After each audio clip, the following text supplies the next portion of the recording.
What is up, everybody, and welcome to FLW Videos.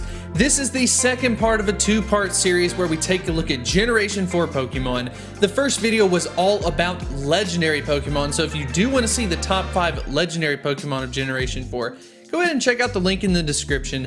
But today, we are going to focus on the Mythicals, and I have to say, oh my gosh, the Mythicals from Generation 4 are on a completely different level, and I am very excited to be able to talk about that. So if this video is helpful to you, if you do enjoy it, make sure to hit that like button and subscribe. But without further ado, let's go ahead and get into the video.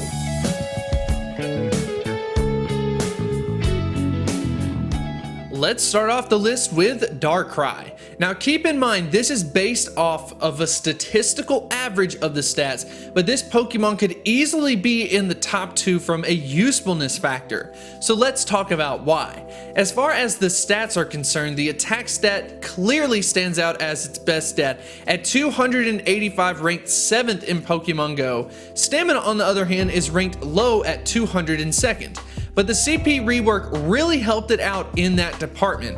Moveset wise, things are looking up for Darkrai. We do have a double dark moveset available with Snarl and Dark Pulse, but I would actually recommend using Shadow Ball as the charge move, or at least the main charge move, since Shadow Ball is better DPS wise than Dark Pulse, and also Dark and Ghost are actually both super effective against the same types, being Ghost and Psychic. People are gonna go crazy when Darkrai comes out. It's just a matter of how is this Pokemon going to be released. More than likely, I do think it will be put into the EX system. I don't see it being one of those quest type Pokemon, but at the same time, we still have to wait on Deoxys to cycle through all of its forms, so unfortunately, it could be a little bit of time before Darkrai gets put into the game. The number 3 and 4 spot is actually going to one Pokemon based on a technicality, and that is the Shaman Land and Sky form.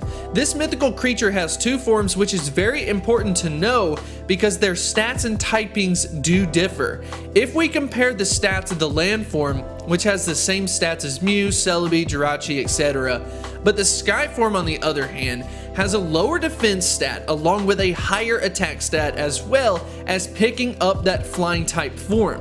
With an attack stat of 261, that's actually pretty solid, but as we all know, the moveset is everything for Pokemon. So both forms have the same move pool, which includes the move's hidden power on the quick move, so cross your fingers for a grass or flying type hidden power. Then for the charge moves, there's actually only grass type charge moves available. There's 3 of them, so if you are wanting the best ones, definitely go with Solar Beam and then Grass Knot.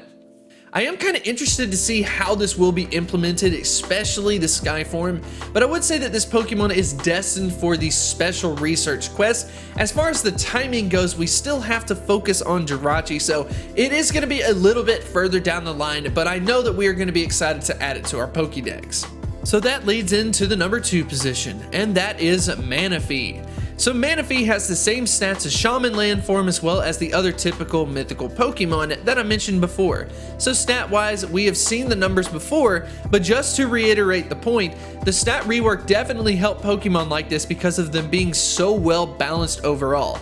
I am personally interested in seeing the moveset, however, for this Pokemon to determine whether or not it is going to be good. So let's go ahead and take a look and see how Manaphy does. So Manaphy actually has a very small moveset, which includes 1 quick move and 2 charge moves, which makes it super easy as far as the choices are concerned, but as far as flexibility, you're kind of limited on that. But at least in regards to the quick move, Bubble is actually a solid quick move, but then onto the charge moves, we do see a decline in quality because Bubble Beam is not that great of a moveset and will most likely hold it back. Manaphy is going to be one of those that's probably just going to be a Pokédex entry. It doesn't quite have the stats to be relevant enough from like the water typing perspective, and then just having that extra psychic type move, I don't think it's going to necessarily help that much. So I do think it will kind of be classified as just a Pokédex entry. Maybe it could end up being better in the lower leagues like Great or Ultra, but we're just going to have to see.